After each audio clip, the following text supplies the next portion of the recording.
Today, I am going to explain a movie called Last House on the Left. Film begins with two police officers transporting a dangerous criminal to prison. Krug insistently asks to go to the toilet, but guards ignore his request. At some point, they stop at a railroad crossing and their car is rammed by a pickup truck. Krug's brother Francis and his girlfriend Sadie free the criminal and celebrate their victory. Sadie kills the driver, and Krug mocks the second cop, forcing him to look at pictures of his kids before dying. The Collinwood family decides to spend their vacation in a country house by the lake. Mary is a professional swimmer and works hard in the pool, but her mother Emma insists that she should take a rest. John works as a surgeon at a local hospital and, having completed another operation, joins the family. Arriving at the lake house, the parents occupy the main house, while their daughter decides to live in the guest house to feel more independent. She is grieving over the recent death of her brother Ben and carries around with her a gold pendant, which he gave her shortly before his departure. After a little swim in the lake, Mary asks her mother to meet her friend. Emma is not happy, as she wanted to take a vacation with the whole family, but John allows her daughter to leave. He gives her the keys to his car and a few $100s, so that girl does not deny herself in anything. Mary goes to a local store where her friend Paige works as a sales clerk. Young guy Justin buys groceries and asks to sell him a pack of cigarettes. Paige refuses him because the guy does not have a passport confirming the appropriate age. He offers to ignore it. In return, he will treat the girls with grass.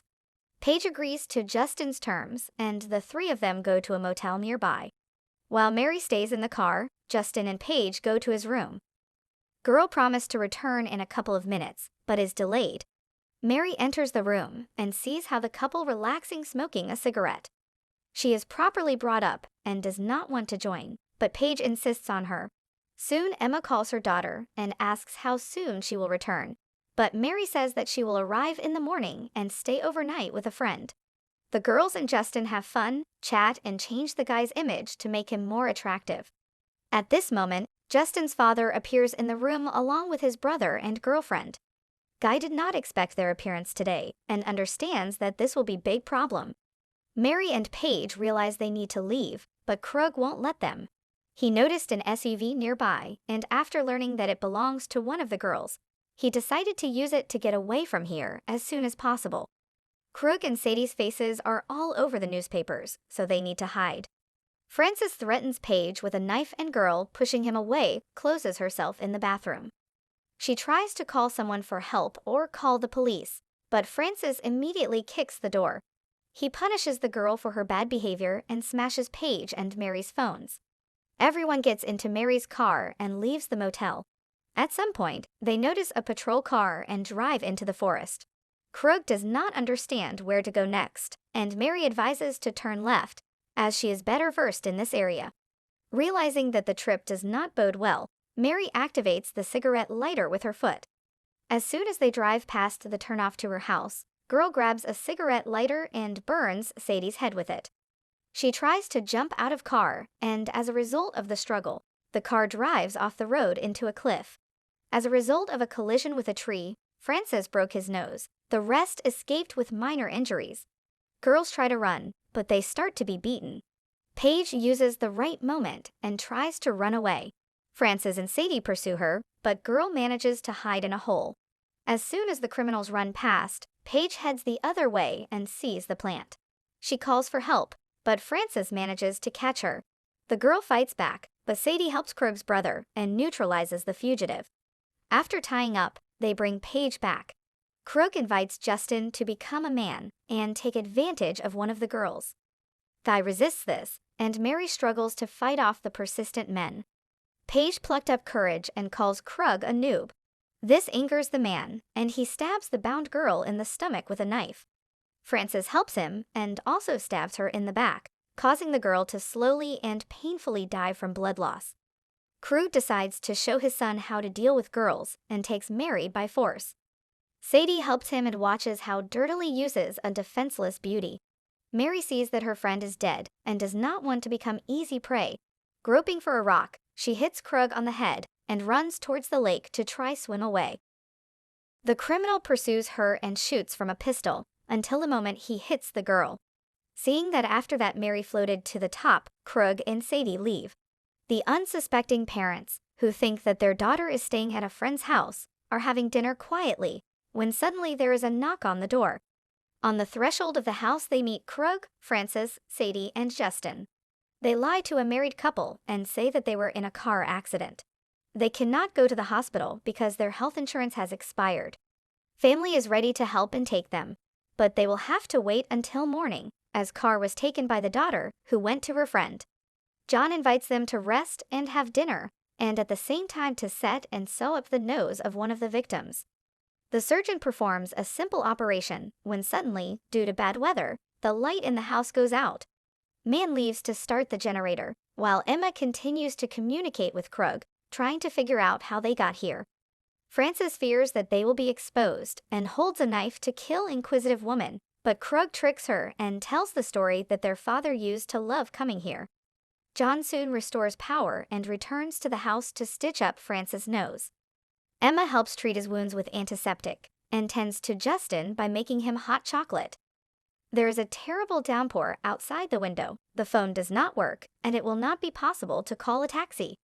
Realizing all this, John and Emma invite guests to spend the night with them. Krug graciously declines, but finds out about the guest house and accepts the married couple's offer. While everyone is talking in the living room, Emma persistently calls her daughter, but Mary's phone is off. Mother does not even realize that just at that time the surviving, but seriously wounded girl is trying to get home. At some point, Justin asks for time off to go to the toilet and goes into the kitchen to put down a cup. Turning around, he sees a picture of Mary on the refrigerator and realizes that they are at her parents' house. Guy feels bad and runs into the bathroom as he is very sick. Justin has a guilty conscience and leaves Mary's pendant near the cup, which his father ripped from her during his dirty entertainment. Krug suspects that his son can tell casual acquaintances about everything that happened to them and orders to be silent. Emma leads the night guests to a neighboring house and, having hidden all the jewelry, shows the sleeping places. Francis thinks the woman has taken a liking to him and is considering spending time with her. The woman returns to the house to discuss the strange guests with her husband. Not entirely trusting Krug, Francis, Sadie, and Justin, they decide to lock all the doors so they can sleep peacefully at night. At this moment, John hears a strange knock on the veranda and goes there. Bleeding Mary still managed to get to her parents' house and, grabbing a rocking chair, knocks it on the window. The father brings his daughter home and sees that she was shot at. He gives her first aid and saves her. John understands that it is necessary to stop the bleeding as soon as possible and uses improvised means for this. He asks his wife to bring alcohol to treat the wound and heats the knife over an open fire to cauterize the entrance hole from the bullet. Meanwhile, Emma is rummaging through the kitchen and notices the pendant next to Justin's cup. She understands that this strange family is involved in everything that happened to their daughter. John examines Mary and realizes that someone has taken advantage of the girl. He is ready to kill the criminal, just to know who did it. Emma tells her husband that she found her daughter's pendant that was on her. Couple realizes that Justin witnessed of what happened and returned the pendant, feeling remorse. Mary says she's having a hard time breathing, and the surgeon realizes the problem is the blood going into her lungs. Turning his daughter over, he does a lateral thoracotomy and inserts a tube between the ribs to remove excess fluid and help Mary. Girl needs to be taken to the hospital as soon as possible, but there is no car and it will not work by land. The only way out is to sail on a boat on the lake, but you need the keys. As soon as Krug falls asleep, Justin takes his gun from bedside table. John goes to the boat and starts searching for the keys. Meanwhile, Francis visits the house, believing that Emma is not indifferent to him. Woman understands that there is a wounded daughter on the table in the living room and man must not see her. Emma flirts with a night visitor and says that her husband sleeps on the second floor after a bottle of strong alcohol. She distracts Francis in every possible way with emotional conversations and offers to drink wine. The photo on the fridge might expose Emma, so she chats up the man and hurriedly puts photo away so that he doesn't see it. John searched everything he could, but he could not find the keys to the boat. Realizing that he will have to return, he is looking for tools with which to repel the criminals. Francis comes out of the kitchen and notices an injured Mary lying on a table in the living room. Emma smashes a bottle of wine on the man's head, but that doesn't stop him. In an attempt to defend herself, the woman plunges a knife into him, but Francis continues attacking her. At this moment, John returns to the house and hits the criminal on the head with a hammer. Francis realizes that he can't handle it himself and tries to call Krug for help, but John stops him. The couple drive Francis into the kitchen and try to drown him in a sink full of water. Suffocating, the man pulls out the bottom valve, and the water level begins to fall. Realizing that it will not work to drown him, John turns on the meat grinder and puts Francis's hand in there, after which he drives the hammer into his head. Having barely killed Francis, the married couple decide to end the rest of the guests and go to a nearby house to kill them. Armed with a knife and a poker, John and Emma sneak into Krug's bedroom and see Justin holding his father's gun. The guy gives the weapon and allows them to kill his father. At that moment, Sadie wakes up and the surgeon is forced to shoot her. Waking up, a frightened Krug fights back and jumps out the window, after which he runs away to the main house. Sadie locks herself in the bathroom, but John kicks the door in and attacks the girl. She defends herself diligently and copes not only with the surgeon, but also with Justin. Emma ends the fight by shooting Sadie in the head. Meanwhile, Krug looks around the house and sees Mary's underwear, realizing that she is alive. In the kitchen, he finds his brother's corpse and realizes that he got it pretty bad. While Justin helps Emma find the keys to the boat and carries the wounded Mary there, John returns to the house to deal with Krug. The criminal is very dangerous and cautious. He tactfully lures the surgeon to the second floor and uses sound traps to divert his attention. At some point, Krug locks himself in one of the bedrooms and sees that the family is about to go away by the boat. John breaks into the room and notices the open window. He assumes that the killer jumped out, but he doesn't. Krug hid around the corner and waited for the moment to attack John. The offender feels his physical superiority and mocks the unfortunate family man. He tells what he did to his daughter and continues to beat Mary's father. He suffers blows because he noticed the keys to the boat and knows that now they will be able to escape. Krug decides to finish off John, but at that moment Justin appears and puts a gun to the back of his head. Father is unhappy that his son became courageous at the most inopportune moment and continues to humiliate him. Justin pulls the trigger, but there are no bullets in the gun.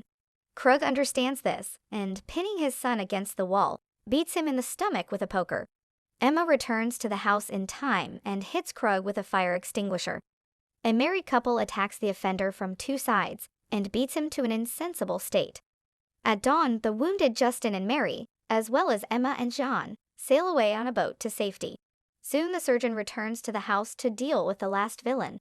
There is no duct tape or ropes in the house, so John makes incisions on Krug's body with a clerical knife, paralyzing him from heels to neck.